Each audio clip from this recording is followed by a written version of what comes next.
दोस्तों आज हम बात करेंगे भारत के केरल राज्य के बारे में। तो ध्यान से देखना, क्योंकि अगर केरल के सभी जिले याद हो गए तो आगे सभी कुछ बड़े ही आसानी से याद हो जाएगा। लेकिन उससे पहले हम बात करेंगे केरल से जुड़े कुछ महत्वपूर्ण जानकारियों के बारे में। तो चलिए हम वीडियो को शुरू करते हैं। और एक बात और, अगर आप चैनल पर नए हो तो सब्सक्राइब जरूर कर लेना। तो चलिए हम वीडियो को स्टार्ट करते हैं। तो जो ये नक्शा आपको दिख रहा है ये किसका है? तो ये केरल राज्य का है। किस राज्य का है? केरल राज्य का है। भारत का सबसे निचला हिस्सा में पड़ेगा ये केरल राज्य, आप लोग यहाँ पर देख सकते हैं। इसकी जो सीमाएं हैं, अगर हम सीमाओं की बात करें तो इसकी जो सीमाएं हैं अरब सागर के साथ 600 किलोमीटर की सीमा साझा करती हैं। कितने किलोमीटर की? तो 600 किलोमीटर की जो है सीमा साझा करती हैं। अच्छा, तो केरल की स्थापना कब हुई थी इसको देख लेते हैं। स्थापना हुई थी 1 नवंबर 1956 ईस्वी को। 1 नवंबर 1956 ईस्वी को ही केरल राज्य की क्या हो गई थी? स्थापना हो गई थी। अच्छा, अगर इसकी क्षेत्रफल की बात करेंगे, एरिया की बात करेंगे कि ये लगभग कितने वर्ग किलोमीटर में फैला हुआ है, तो ये लगभग 38,863 वर्ग किलोमीटर में फैला हुआ है। कितने वर्ग किलोमीटर में? तो 38,863 वर्ग किलोमीटर में फैला हुआ है। अच्छा, अगर हम बात करेंगे भारत के कुल क्षेत्रफल का ये कितना % हिस्सा लिए हुए है, तो लगभग बहुत ही कम है, 1.18% है। बस महज 1.18% में ही केरल समाया हुआ है। ओके, इसकी राजधानी की बात करेंगे तो इसकी राजधानी कहाँ हो जाएगी? तिरुवनंतपुरम हो जाएगी। कहाँ हो जाएगी? तिरुवनंतपुरम हो जाएगी। इसमें टोटल 14 जिले हैं। ये इसमें कुल कितने जिले हैं? 14 जिले हैं। तो चलिए, अच्छा हम इन 14 जिलों को तुरंत देख लेते हैं। आप लोग यहाँ पर देखिए, यहाँ पे निचले हिस्से में आपको मिलेगा इसकी राजधानी तिरुवनंतपुरम। ये पहला जिला, इसको आप मान सकते हैं। याद करने का मतलब आप यहाँ से स्टार्ट कर सकते हैं याद करना। ओके, तो पहला याद करिए, यहाँ पे तिरुवनंतपुरम है, ये हम जिला याद करवा रहे हैं।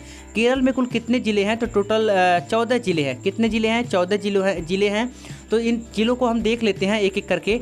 तो देखिए, यहाँ पे निचले हिस्से में आपको दिखाई दे रहा है, यहाँ पे क्या है? तिरुवनंतपुरम है। क्या है? तिरुवनंतपुरम है। दूसरा जिला यहाँ पर देखिए कोल्लम है। क्या है? केरल राज्य का जो दूसरा जिला है वो कोल्लम है। क्या है? कोल्लम। तीसरा नंबर देखते हैं अलापुझा। अलापुझा यहाँ पे एक जो है आपको दिख रहा होगा, अलापुझा। ओके, नेक्स्ट नंबर क्या है? चौथा नंबर है पथानामथिट्टा। यहाँ पे नाम थोड़ा अजीब है, आप इसको लिख सकते हो, एक जगह लिख कर याद करोगे तो जल्दी याद हो जाएगा। चौथा नंबर है पथानामथिट्टा और पांचवा है कोट्टायम। क्या है? कोट्टायम है। कोट्टायम पांचवा जिला है केरल राज्य का। छठवां नंबर है इडुक्की। छठवां नंबर क्या है? इडुक्की। आप याद करते चलो, जल्दी से याद हो जाएगा। छठवां नंबर क्या है? इडुक्की। सातवां नंबर है एर्नाकुलम। क्या है? एर्नाकुलम। इडुक्की, एर्नाकुलम। ओके, आठवां नंबर है त्रिशूर। क्या है? त्रिशूर है। आठवां नंबर है त्रिशूर। नौवां नंबर जो है पलक्कड़। क्या नाम है? पलक्कड़ नाम है। यानी केरल राज्य का ये जो नौवां जिला आपको दिखाई दे रहा है यहाँ पे, पलक्कड़ नाम है। क्या नाम है? पलक्कड़ नाम है। ओके, 10वां नंबर देखते हैं। 10वां नंबर है मलप्पुरम। क्या है? मलप्पुरम। 10वां नंबर है मलप्पुरम। 10वां जिला कौन सा है? मलप्पुरम है। 11वां नंबर में देखते हैं, यहाँ पे आपको दिखाई दे रहा है कोझिकोड। क्या? कोझिकोड दिखाई दे रहा है। कोझिकोड, ये कौन सा जिला है? 11वां जिला है कोझिकोड। ओके, आप यहाँ पे देखिए 12वां नंबर पे आ जाएगा वायनाड। टोटल कितने हो गए? ये नंबर जो बोल रहे हैं हम, ये टोटल नंबर्स हैं, आपको याद करने का वो तरीका से आप याद कर सकते हो। यहाँ पे वायनाड देखिए, वायनाड हो गया। यहाँ पे देखिए कुन्नूर हो गया। कुन्नूर, ये 13वां नंबर क्या हो गया? कुन्नूर हो गया।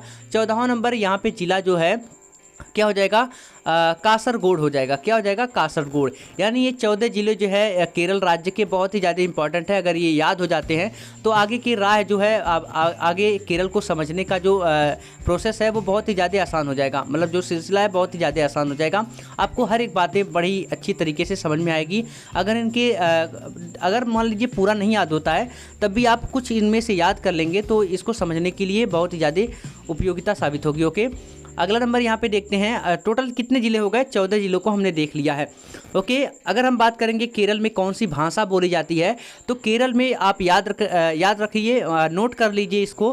केरल में मलयालम भाषा बोली जाती है। क्या बोली जाती है? केरल में मलयालम भाषा बोली जाती है।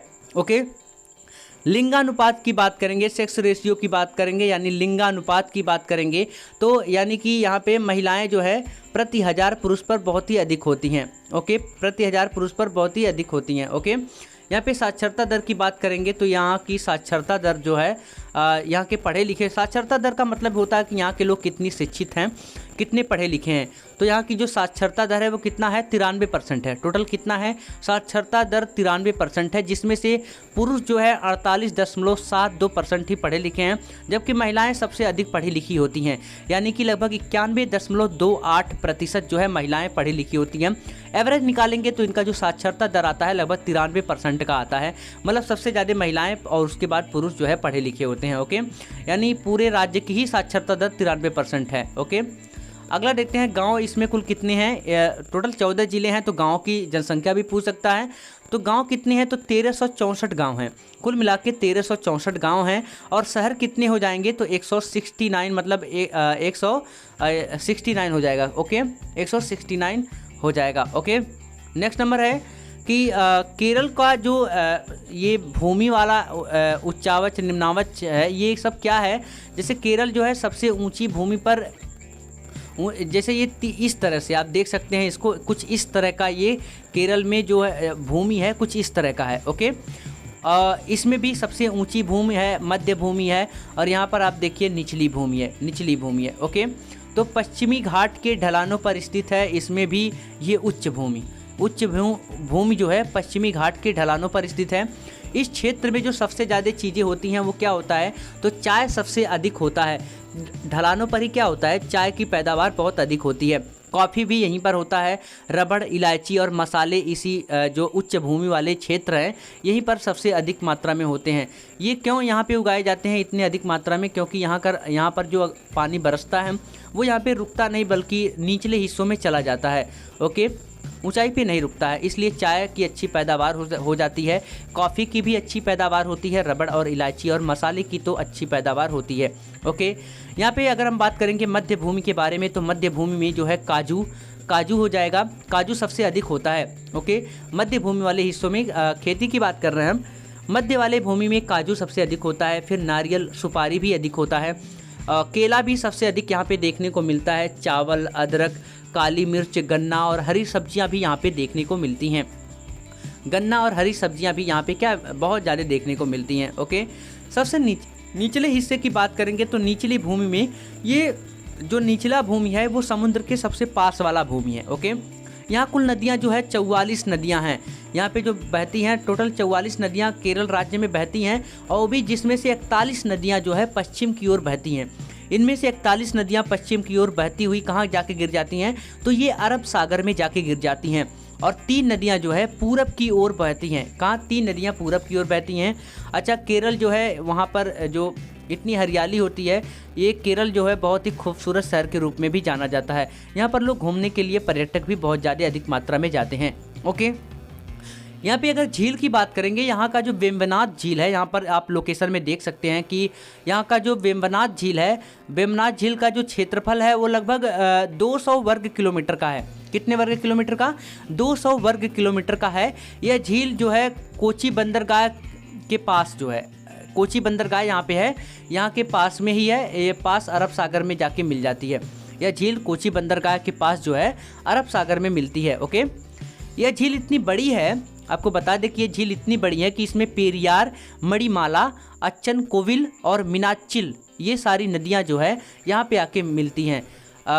मीनाचिल, ये जो नदियाँ हैं वो यहाँ पे आके इस झील में ही मिलती हैं। किस झील में, वेम्बनाथ झील में। ओके, अगर केरल में अगर हम बात करेंगे, जो अनाज की पैदावार होती है, अनाज की यहाँ पे बहुत ही ज़्यादा कमी महसूस होती है लोगों को। लगभग 50% ही अनाज का उत्पादन होता है। और मतलब इसका 50% का मतलब ये होता है कि केरल में लगभग आधे लोग तो अनाज तो खा लेते हैं जो उस राज्य में, केरल राज्य में उगाई जाती है। आधा वहीं पर पैदावार हो जाता है और आधा क्या करना पड़ता है, आधा दूसरे राज्यों से मंगाना पड़ता है। ओके, केरल इतना आगे है कि आपको एक डाटा बताएं तो केरल बहुत ज़्यादा आगे है। केरल इतना ज़्यादा आगे है कि जो हम लोग एंड्रॉयड मोबाइल आज चला रहे हैं वो लगभग केरल में सबसे ज़्यादा पॉपुलेशन वाले लोग चला रहे थे जब 1997 ईस्वी चल रहा था। यानी केरल इतना आगे है कि 1997 ईस्वी में ही फ़ोन वहाँ पे क्या हो गया था, उपलब्ध हो गया था। 1997 ईस्वी में ही सारे लोग फ़ोन से कनेक्ट हो गए थे, मतलब सब लोग फ़ोन को जानने लगे थे। ओके, यहाँ पर तो अभी सारे लोग जाने हैं 2010 और 11-12 के बाद, अभी तो सारे लोग जानते हैं। ओके तो दोस्तों ये क्वेश्चन केवल आपके लिए है, आपको बताने हैं कि केरल राज्य के किस शहर को अरब सागर की रानी कहा जाता है। तो आपको कमेंट करके जल्दी से बताना है, तो जल्दी से कमेंट करके बताइए और हाँ ये भी बताइए कि वीडियो आपको कैसा लगा।